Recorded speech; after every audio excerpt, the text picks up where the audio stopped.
You replay that text message conversation from 3 days ago while you're brushing your teeth, in the shower, and again while you're trying to fall asleep tonight. Your brain has run the same 3 scenarios about tomorrow's meeting so many times that if thoughts burned calories, you'd have the body of an Olympic swimmer. Here's a number that should stop you cold.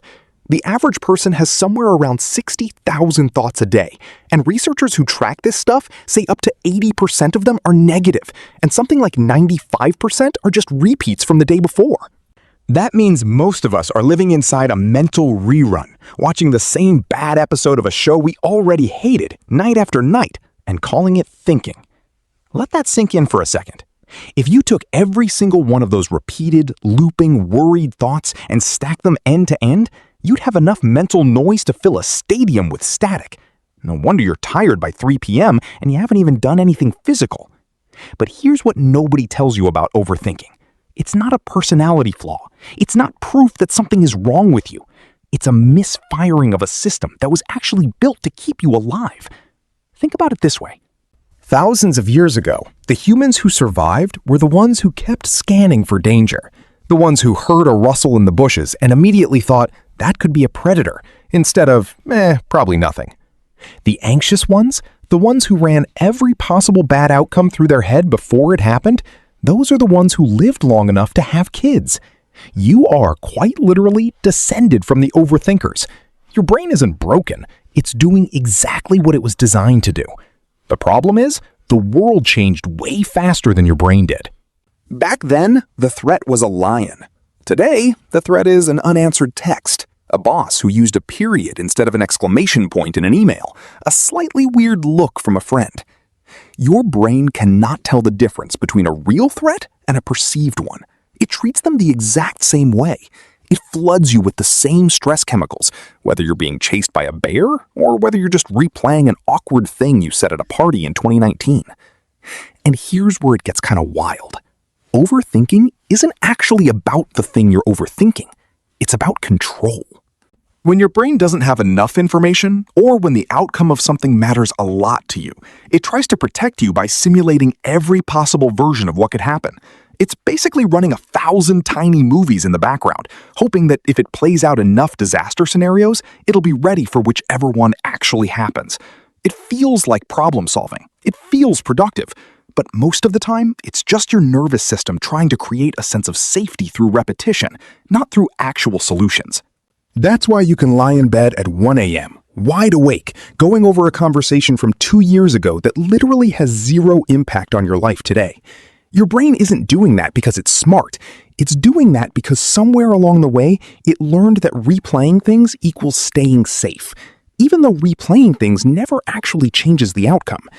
Now, here's the part that most people get completely wrong. They think the goal is to stop overthinking, to just switch it off. And that's exactly why they fail every single time they try. You cannot turn off a muscle. And overthinking, at its core, is a mental muscle that's been working overtime for years. Telling yourself to just stop thinking about it is like telling a bodybuilder to just stop having muscles. It's not going to happen because you willed it to. The real shift happens when you stop trying to silence the overthinking and instead start redirecting it.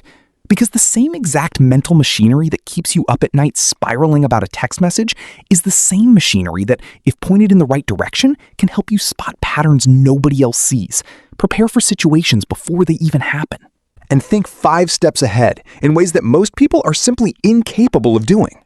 Look at who actually runs successful businesses, who negotiates well, who avoids getting scammed, who catches the small details everyone else misses. A huge chunk of them are wired exactly like you. They're not calm, chill, go-with-the-flow people who never worry. They're people who used to drown in their own thoughts and learned how to build a boat out of them instead. The difference between someone who overthinks themselves into paralysis and someone who overthinks themselves into success isn't the amount of thinking. It's the direction of the thinking. One person spirals backward, replaying what already happened, stuck in a loop with no exit. The other person channels that same intensity forward, running simulations about what could happen next and how to prepare for it. Same engine, completely different destination. So how do you actually flip this switch? It starts with catching yourself in the act. Most overthinkers don't even realize they're doing it because it feels like normal thinking. It feels like being responsible, being careful, being thorough. So the first move is just noticing when a thought is on its fifth, sixth, seventh replay. If you're thinking about the same thing for the third time today and nothing new has been added, no new information, no new insight, that's not thinking anymore. That's just noise wearing a thinking costume. Once you catch it, you ask yourself one blunt question. Is this thought giving me new information, or is it just repeating? If it's repeating, you don't need to fight it or shame yourself for having it. You just redirect the energy. Instead of asking, why did they say that to me? Which keeps you stuck in the past with no answer available, you ask, what do I want to do next? Which pulls you forward into something you can actually act on. That one shift from why to what now is the hinge that the entire skill turns on. Here's something that'll change how you see this forever. The people who seem the most naturally confident, the ones who walk into a room and just seem to have it figured out, a lot of them are overthinking just as much as you are. The difference is they've trained that overthinking to happen before the moment, not during it. They rehearse conversations in the shower so that when the real one happens, it feels familiar instead of terrifying. They imagine what could go wrong with a plan, not to scare themselves, but so that when something does go sideways, they already thought about it and it doesn't rattle them. That's not the absence of overthinking. That's overthinking with a job to do. This is also why some of the most successful people you can think of describe themselves as anxious, or say they can't sleep the night before something big, or admit they replay conversations obsessively. They didn't get rid of the trait. They gave it a role. An overactive brain with no direction turns into anxiety. An overactive brain with a job turns into strategy. And there's a physical piece to this too that most people ignore completely. Overthinking spikes when you're tired, when you're dehydrated, when you haven't eaten properly, or when you've been sitting still for too long without moving your body. Your brain, when it doesn't have a physical outlet, starts creating an internal one instead. It paces because your legs aren't pacing. It runs in circles because your body isn't running anywhere.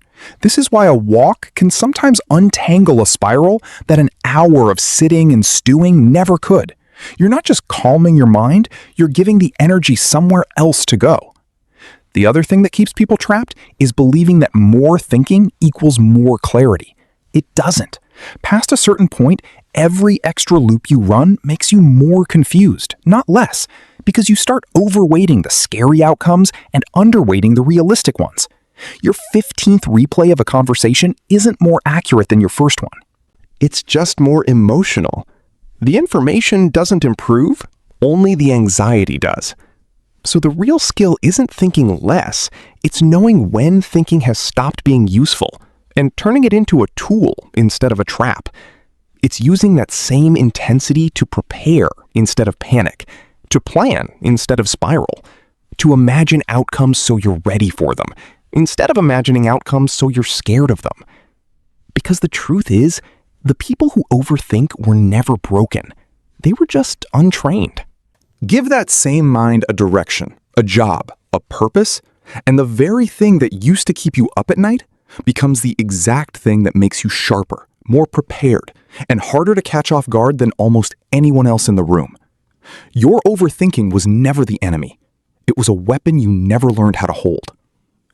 If tonight's video helped quiet some of that noise in your head, you can back the channel with a coffee using the link in the description. It genuinely keeps this thing going.